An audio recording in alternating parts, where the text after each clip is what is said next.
거의 이틀 동안 5% 넘게 올랐는데, 그렇게 올랐던 것은 저렇게 통화량 증가율이 하락했다면 결국은 페드가 조만간 태세 전환이 나오지 않겠느냐, 이런 희망에 대한 기대감이 반영이 됐다고 봅니다. 결국 봄은 오는데 봄 앞에 마지막으로 와 있는 꽃샘추위 때문에 힘들어하는 시기가 현재 시기다. 지금과 같은 그 시장 상황에서 꼭 필요한 책 같은데요. 네. 그 중간중간에 책 내용에서 직접적으로 질문도 드려보고 네. 요즘 그 증시 상황 네. 엮어가지고 안 여쭤볼 수가 없겠어요. 네. 지금 상황이 상황인지라 네. 요즘 좀 증시 상황 어떻게 보고 계신지 궁금합니다.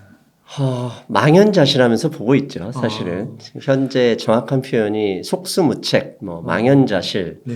이렇게 사자성어를 표현할 수 있는데, 네. 현재 상황은 미국이 초래한 거죠. 워낙 많은 돈을 팬데믹 상황에서 경기 회복을 위해서 뿌려놓은 돈이 인플레이션을 일으켰고, 그 인플레이션이 심해지면 결국 달러 가치가 훼손되거든요. 근데 미국의 힘은 애플이나 아마존, 구글 이런 그 기업들의 신기술이나 플랫폼도 있지만 결국은 달러화라는 기축통화의 힘이 대부분이라고 봐야 되거든요. 그 달러화 가치를 지켜내기 위한 현재 싸움을 진행 중이고, 그 달러화 가치를 지켜내기 위한 것이 결국 인플레이션을 잡는 것이고, 인플레이션을 잡기 위해서는 결국 통화량 증가율을 축소해야 되는 상황이거든요. 그래서 금리 인상을 통해서 축소하고 양적 완화를 통해서 확보했던 채권들을 다시 되파는 과정, 양적 긴축이라고 하죠.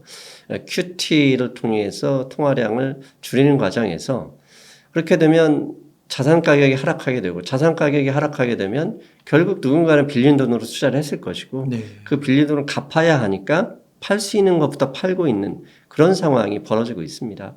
근데 팔 수 있는 것부터 판다는 얘기는 미국 시장에서 주식을 팔고, 그다음에 이머징 시장에서도 변동성이 크거든요. 미국 주식 시장보다. 그러니까 당연히 먼저 팔고 더 많이 팔고, 그다음에 한국 시장이 더 많이 이제 영향을 받는 것은 외환자유화가 거의 100% 수준으로 되어 있는 나라 중에 몇 개 안 되는 나라 중에 한국이 포함되어 있거든요.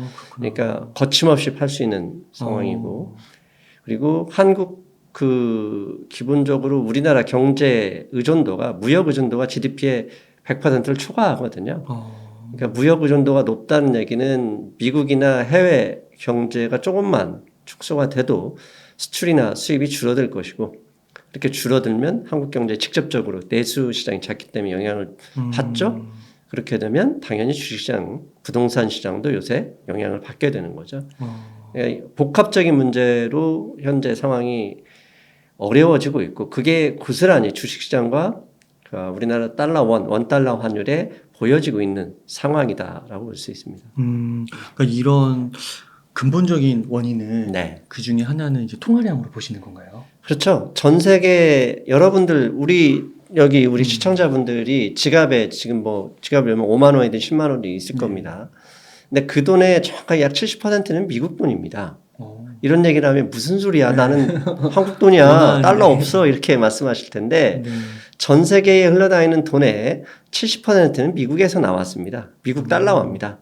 그게 원화로 바꿔져서 내 주머니에 원화로 들어있을 뿐이고, 그러니까 전 세계에서 통화량이 10% 줄었다 그러면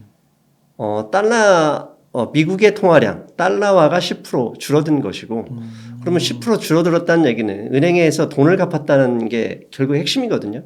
돈은 부채이기 때문에. 그러면 그 10%를 갚아야 될 때는 그 돈이 미국에만 있는 게 아니라 전 세계 곳곳에 다 퍼져가 있고, 그 퍼져 갔다는 얘기는 뭔가 샀다는 얘기죠. 주식을 샀든 부동산을 샀든 암호화폐를 샀든 그걸 팔아야 미국 가서 갚아주죠. 갚아야 되니까 미국의 돈에 빌려서 75% 가까이가 미국에서 나왔기 때문에 그 돈이 미국으로 가려면 결국 달러로 바꿔서 들어가야 되고, 달러를 바꿔야 되니까 달러화 수요가 늘어나면서 달러가 강세가 되고, 달러가 강세가 되니까 주변 통화인 이머징, 특히 원화 이런 부분은 어떻게 보면 환율이 올라간다고 그래서 달러 기준으로 환율이 올라가죠. 원화 가치가 하락하는 거죠. 그렇죠. 그런 상황이 벌어지고 있는 겁니다. 그렇군요. 그러면은 이 통화량 문제가 앞으로 그래도 이제 금리도 올리고요, 긴축도 하고 이러면은 그래도 조금 나아지는 방향으로 가는 거라고 볼 수 있을까요? 그렇죠. 제가 지금 화면에 제가 음. 자료 화면 하나 가져왔는데요. 네. 이게 지난 90년부터 약 30년 동안의 미국의 통화량 증가율과 인플레이션을 비교한 그림입니다. 네. 지금 검정색은 통화량 증가율이고, M2. 예, 네. 증가율입니다. 그러니까 총량이 아니라 증가율. 네. 작년보다 얼마가 줄였냐 늘었느냐를 네. 보여주는 거고요. 그다음에 붉은색은 CPI, 우리가 얘기하는 인플레이션율입니다. 네. 근데 보시면 아시겠지만 오른쪽에 봉우리가 완전히 거의 에베레스트만큼 맞아요. 올라 있는 봉우리가 지난 2021년 2월 기준으로 통화량 증가율이 약 27%를 올랐습니다. 근데 30년 평균 증가율을 보면 평균 증가율이 약 30년 증가율이 약 7% 정도 됩니다. 그런데 9월 마지막 주 화요일, 그러니까 매월 마지막 주 화요일에는 그 미국의 페드가 통화량 증가율을 발표합니다. 그러니까 저게 지금 오른쪽에 보면 4.11%가 나와 있습니다. 즉 8월 미국의 통화량 증가율이 4.11%를 기록했다는 얘기입니다. 그러니까 작년 동기, 그러니까 네. 2021년 8월보다 네. 9월 통화량을 보니까 4.11% 증가했다는 얘기예요. 네. 그런데 저 수준을 파란색 쳐놨잖아요. 네. 저 밑에 있었던 건 다 경제 위기밖에 없었어요. 그리고 중요한 건 저렇게 통화량 증가율이 급격하게 떨어지면 반드시 시차를 두고 인플레이션율은 하락한다.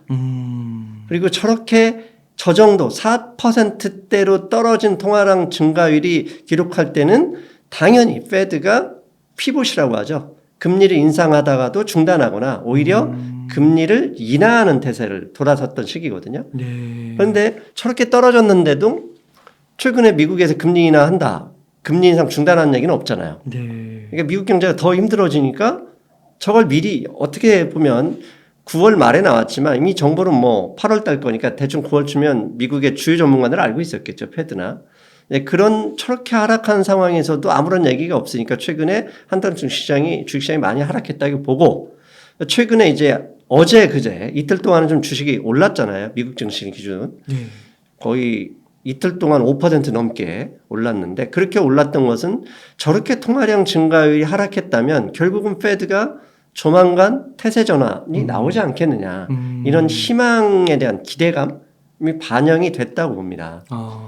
결국은 저렇게 지난 30년간을 보면 저렇게 4% 이하에 있을 때는 여지없이 항상 페드가 금리를 인하하거나 인상하는 걸 중단했거든요. 근데 아직까지 그런 소식이 없으니 증시가 지금 고난을 걷는 거고, 그런 소식이 나오기 위해서는 페드가 직접 눈으로 물가가 상당히 많이 하락했구나, 정말로 많이 하락할 것 같구나라는 확실한 증거를 봐야 나올 수 있거든요. 근데 아직까지는 확실한 증거가 나오지 않았고, 지난주에 PC 소비자 지출이죠. 개인 소비 지출이라는 PCE도 전월보다 또 올라가면서 그런 그 페드의 태세 전환을 일으킬 수 있는 확실한 증거가 아직까지 나오지 않은 거죠. 그런 상황에서 많이 힘들어지고 있다. 근데 이건 결국은 언젠가는, 그렇게 보면 30년 보면 저렇게 떨어지면 다 올라가잖아요. 근데 그 시기를 기다리면 되지만 주식시장이 내 주식이 떨어지고 있는데 한 달 후, 두 달 후 희망을 얘기하기는 상당히 어렵죠. 현재 상황이 저는 어떻게 보면 그런 식이라고 봅니다. 지난 30년을 봤을 때 네. 물론 이게 그 통화량 M2 그로스 레이트가 네. 이게 위로 아래로 이렇게 엎치락뒤치락 하지만 그래도 계속 증가는 하는 거네요.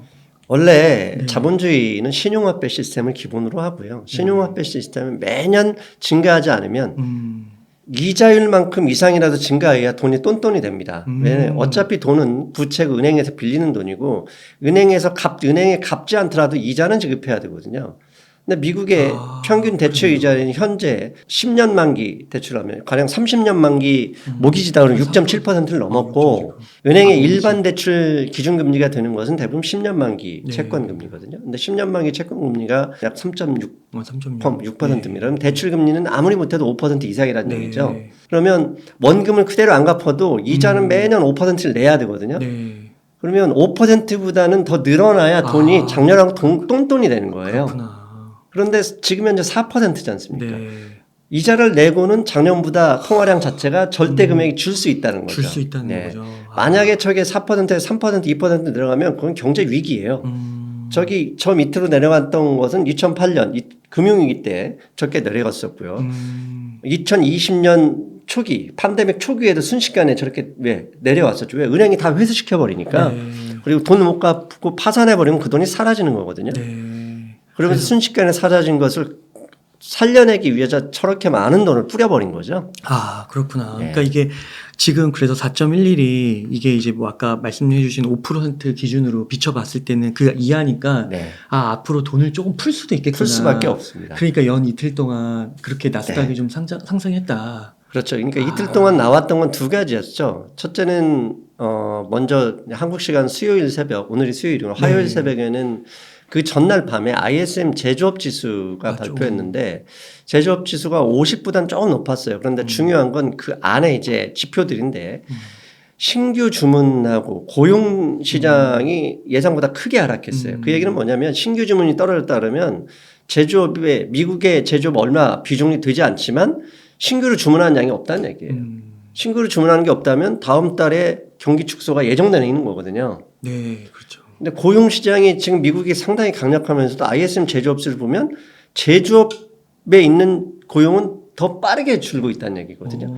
이렇게 줄고 있다면 조만간 연준이 금리 인상을 내년까지 계속 이어가기는 힘들겠네라는 기대가 좀 나왔었고 그다음에 어젯밤에는 어제 오후죠. 그러니까 10월 4일 오후 호주 중앙은행이 금리를 6번째 연속으로 올렸는데 원래 누구나 시장에서는 다 0.5% 빅스텝을 할 것이다 라고 했는데 막상 까보니까 0.25%밖에 올리지 않았어요. 인플레이션도 중요하지만 금리 너무 올리면 힘들다라는 것을 호주 중앙은행에서 사태를 볼 때 아하, 페드도 이런 가능성이 있다. 그러니까 피봇이라는 게 태세 전환.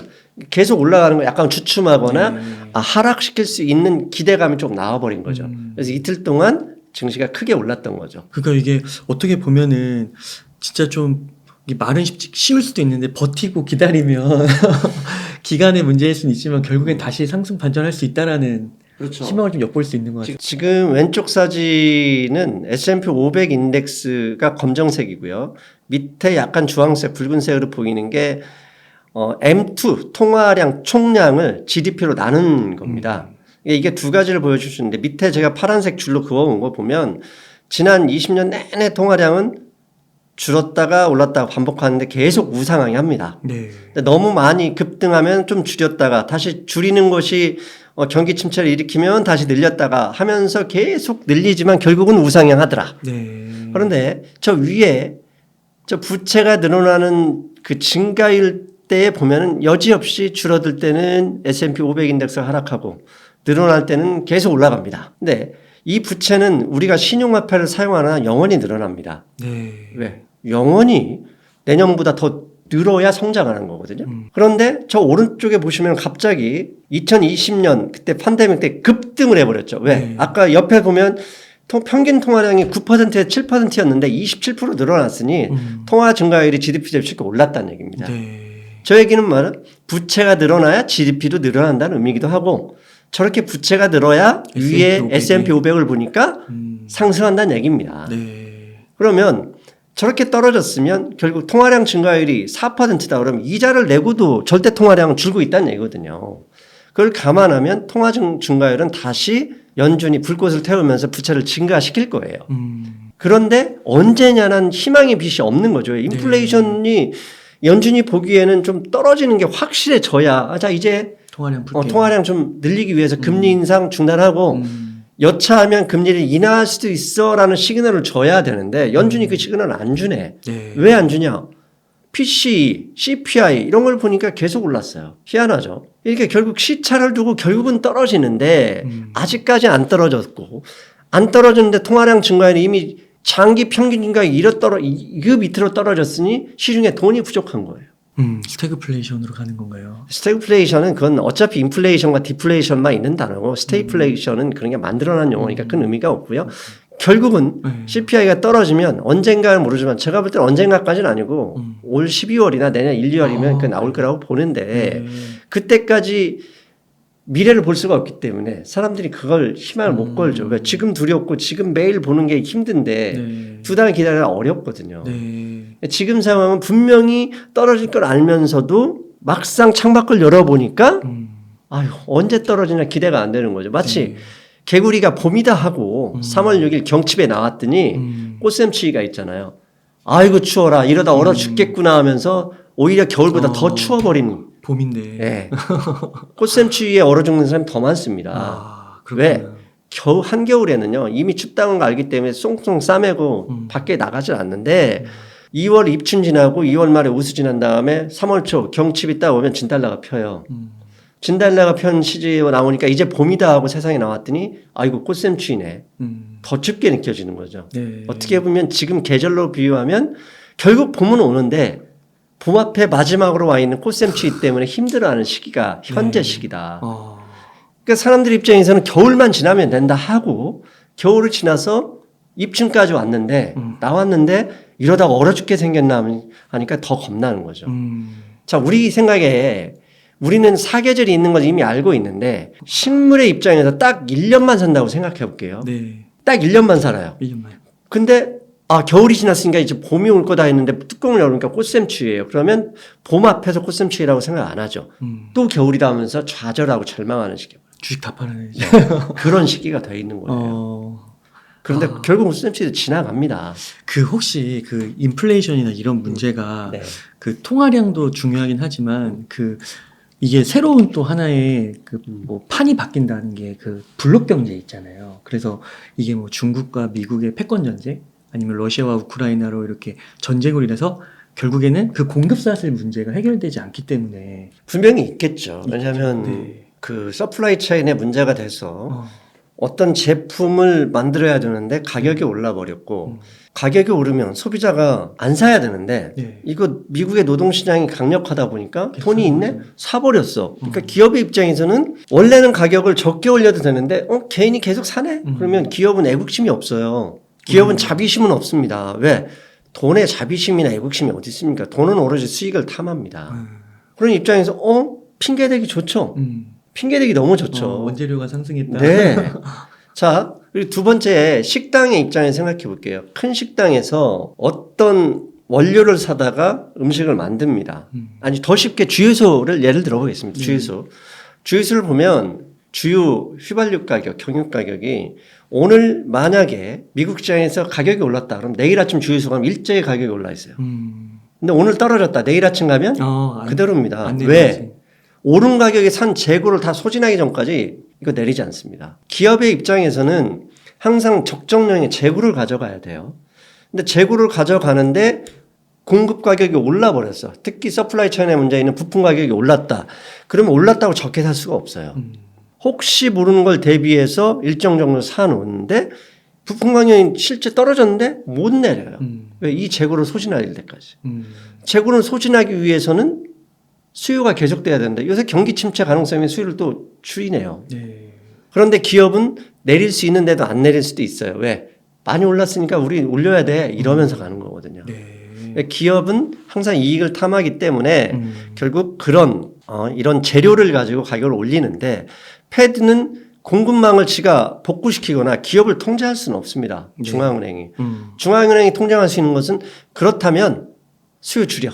어떻게? 금리 올려서 개인들이 함부로 돈 못 쓰게 만들자. 네. 그러면 이런 투기 수요를 가지고 있는 기업조차도 결국 가격을 떨어뜨릴 것이다. 라는 대책을 만들기 위해서 현재 금리를 올라가는 거죠.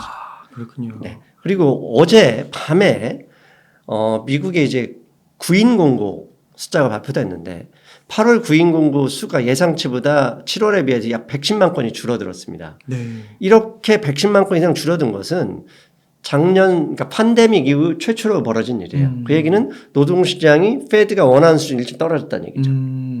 이렇게 구인 공고가 줄어들었다는 얘기는 구직자 중심이 아니라 이제는 조금씩 기업 중심으로 넘어갈 수 있다는 얘기고 네. 그 얘기는 개인이 급여를 마음대로 올려달라기 어려운 시장이 될 수 있는 가능성이 있는 거죠. 네. 그런 것 때문에 그렇다면 페드가 고용시장만 조금만 더 약화된다면 금리 인상을 쉽게 못할 수도 있다. 라고 예상할 수 있는 거죠. 그래서 그런 거를 또 선반영해가지고 6개월, 1년 네. 선반영해서 이렇게 하는 네. 거예요. 그래서 이번 주 금요일에 이제 9월 고용지표가 발표됩니다. 미국은 매월 첫 번째 주 금요일에 항상 전월에 고용지표를 발표하는데 난판페이를 해가지고 비농업 분야, 실제 기업들, 서비스든 제조업이든 비농업 분야의 취업자 수가 한 달 동안 얼마나 늘었느냐를 항상 중요시하게 생각해요. 근데 지난달에 32만 건이 2만 명이 취업을 했다고 늘어났고 올해 시장 미국의 전문가들은 25만 건 정도가 늘어날 거라고 예상을 하고 있는데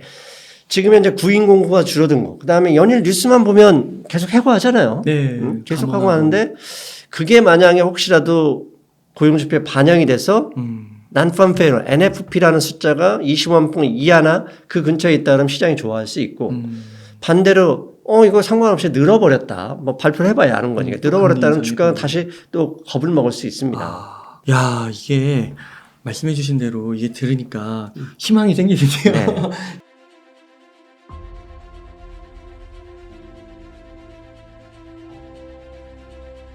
지금 모든 경제 변수에서 주가가 가소평가되어 있거든요.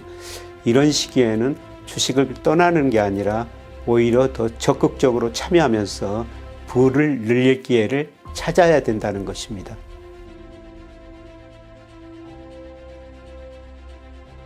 내가 돈을 벌기도 쉽지만 어떻게 지켜야 되지? 근데 안타깝게도 이 자본주의의 룰을 이해하는 사람이 거의 없습니다. 이 자본주의의 성장을 이끌어나가는 기업에 우리가 투자를 했을 때 우리의 노후도 보장이 되는 그런 경제적 자유를 만들어낼 수 있는 거거든요. 우리가 좀 힘들긴 하지만 열심히 공부하면 충분히 배울 수가 있습니다. 네, 좋은 기회가 오고 있습니다.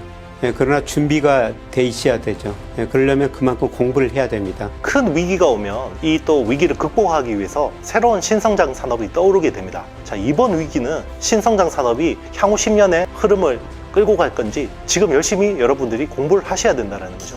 그러고 버텨서 결국 성과를 내면 그게 자산이 된다는 거죠. 나만의 원칙과 룰이 있어야 됩니다.